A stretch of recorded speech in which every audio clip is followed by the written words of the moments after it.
Apollo 14 moon mission, 31st of January 1971, and the mission took 9 days. Exactly 1 day later there was a lunar eclipse. Here in Spain, the people watching the lunar eclipse, and the moon is at 264 degrees west and an altitude of 28.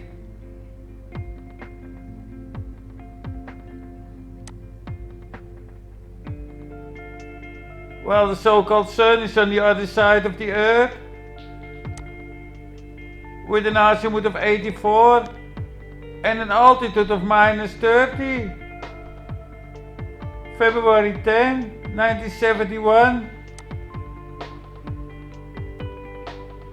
So at 5:40 a.m. the penumbra eclipse begins, and then at 8:04 the moon moves more into the shadow, and then the total eclipse begins. That is what the heliocentric model says. So let's use this data in a 3D model and see if it makes sense on a globe. Here is the moon data. The moon at an altitude of 28.98 and an azimuth of 264.42.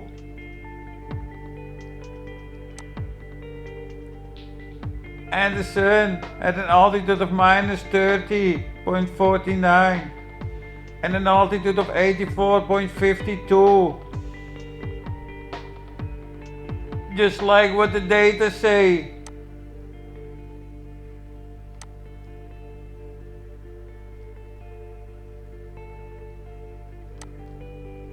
So the moon moved into the shadow of the earth. That's again in the opposite direction. Not the way they present the moon's orbit.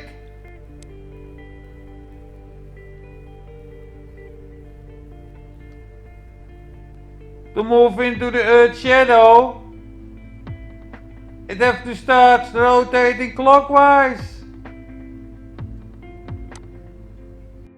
Look at these Apollo 14 astronauts got back before the moon starting to rotate in the opposite direction. Pieces of shit. I'm being followed by a moon shadow, moon shadow, moon shadow. Leaping and hopping on a moon shadow, moon shadow, moon shadow.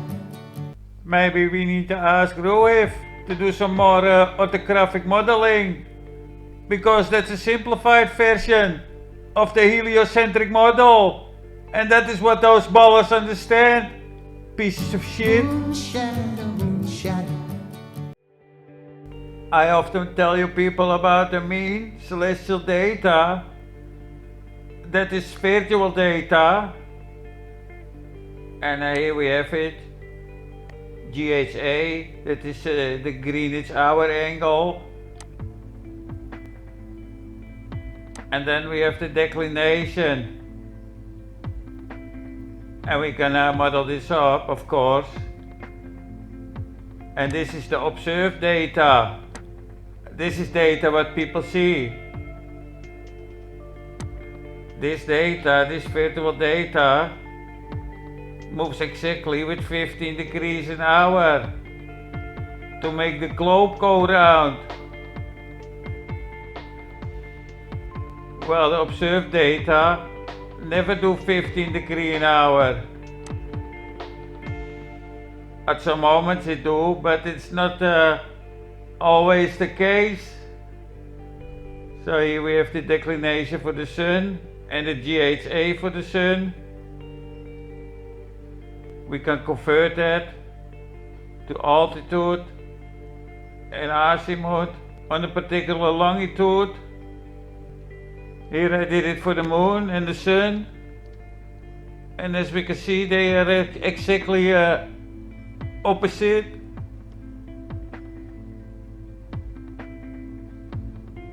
I will model this up on top of the observed data. Here we have it. GHA and declination for the mean moon, the virtual moon. Here is the data. I did the same for the sun.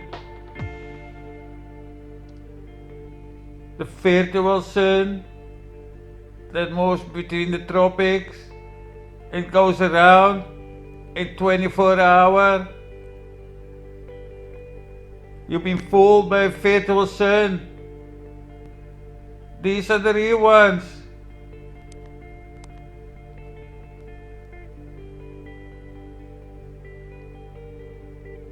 And they don't point to one sun or one moon. They just created to do celestial navigation with.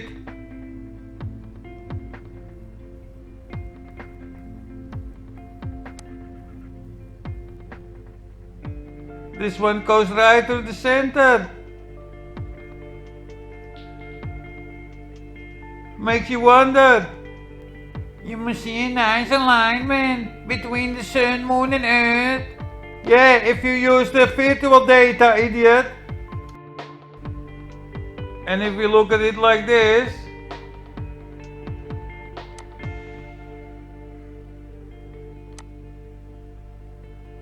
the moon already should be in the shadow at 5:40.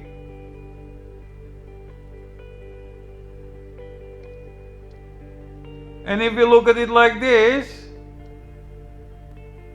then the moon have already entered the penumbra.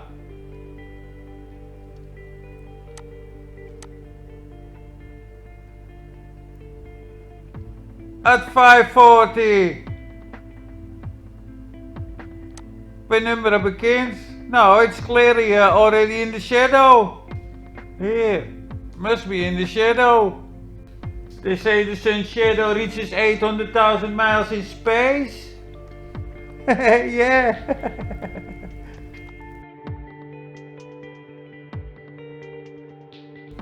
Orthographic kitty clown modeler. Piece of shit.